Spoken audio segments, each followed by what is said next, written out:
right, 50 to go. Logano and Bowles, Sellers and Kovaluk, row 2. Excuse me, Sellers and that's Vidovic in row 2. Kovaluk in row 3. Borneman, here we go.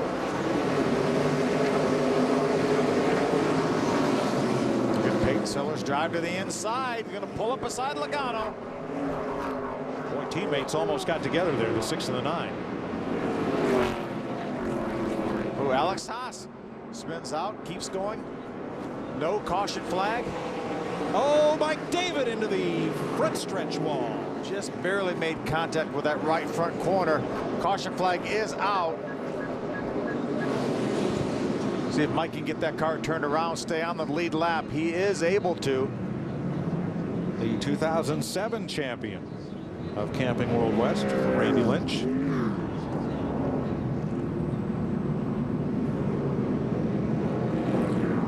Randy and Lisa Lynch were at Barrett-Jackson last week. Oh, really? Yeah. Yep, they were trying to buy one of Amos Minter's 55 to 57 T-Birds. How about that? Peyton Sellers now in the second position. Let's see if we can take a look back at what happened to Mike David. Trevor Baynes on the inside. He's going to make a little bit of contact with Mike David, just enough to get him turned around. Mike does a nice job. But that's another one situation like happened to Hornaday. Trevor Bayne got back in the gas, and the car just jumped to the outside and into Mike David. Yeah. Jim? Well, Mike David is getting his car back righted. His crew chief for the day is Jerry Baxter, who worked with Mike David and still is employed by Mike Waltrip Racing. He, of course, the crew chief for David Rudiman on the Nationwide Series. This is a car Jerry worked on at Waltrip. Jerry Baxter's direction, mandate to the driver, when you get to that white car, finish the job. No questions, do what you need to do. That was blankety blank. We know what blankety blank is. You can't be around racing for any length of time without getting a little blankety blank.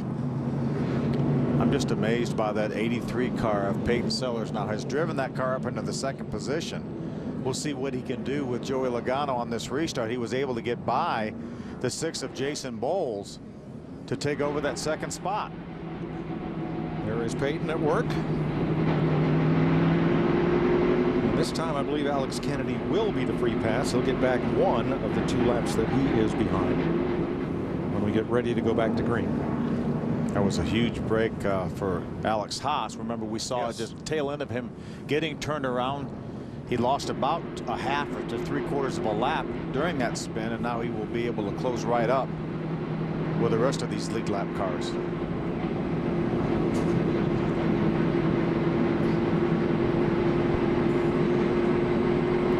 So that'll put us back to still 17 cars on the lead lap. Let's say Kennedy will get back 1 of his 2.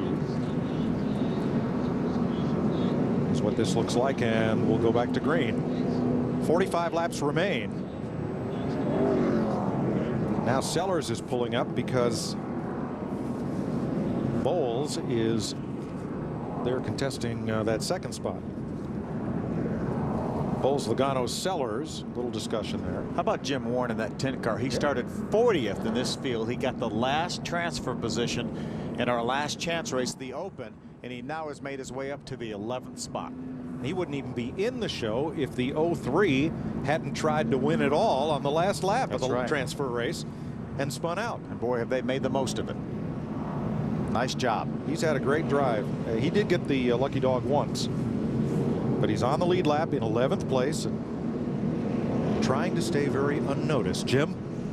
And guys, what Jim Warren did in the offseason is he hired Roger Bracken, who has been with Bill McAnally Racing for a long time and actually was the crew chief when Jason Fendler won his only race this year to earn a spot in the Showdown. So Roger Bracken and this team have overhauled everything, moved shops. Roger set the car up. They've got a full West slate for the second-year driver out of California and made a wholesale change and brought in veteran crew chief Roger Bracken. And you see the result. Jim Warren very pumped up yesterday about his chances. And you talked about earning his way in. No question, he's a top 10 runner with that experience on top of the pit box. Drive for him. He's got 44 laps to go. Try to notch himself a top 10 finish. All right, 1 to go.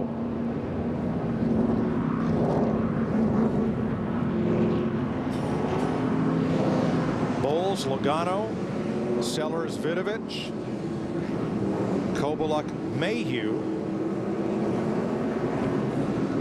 then Borneman and Englebright.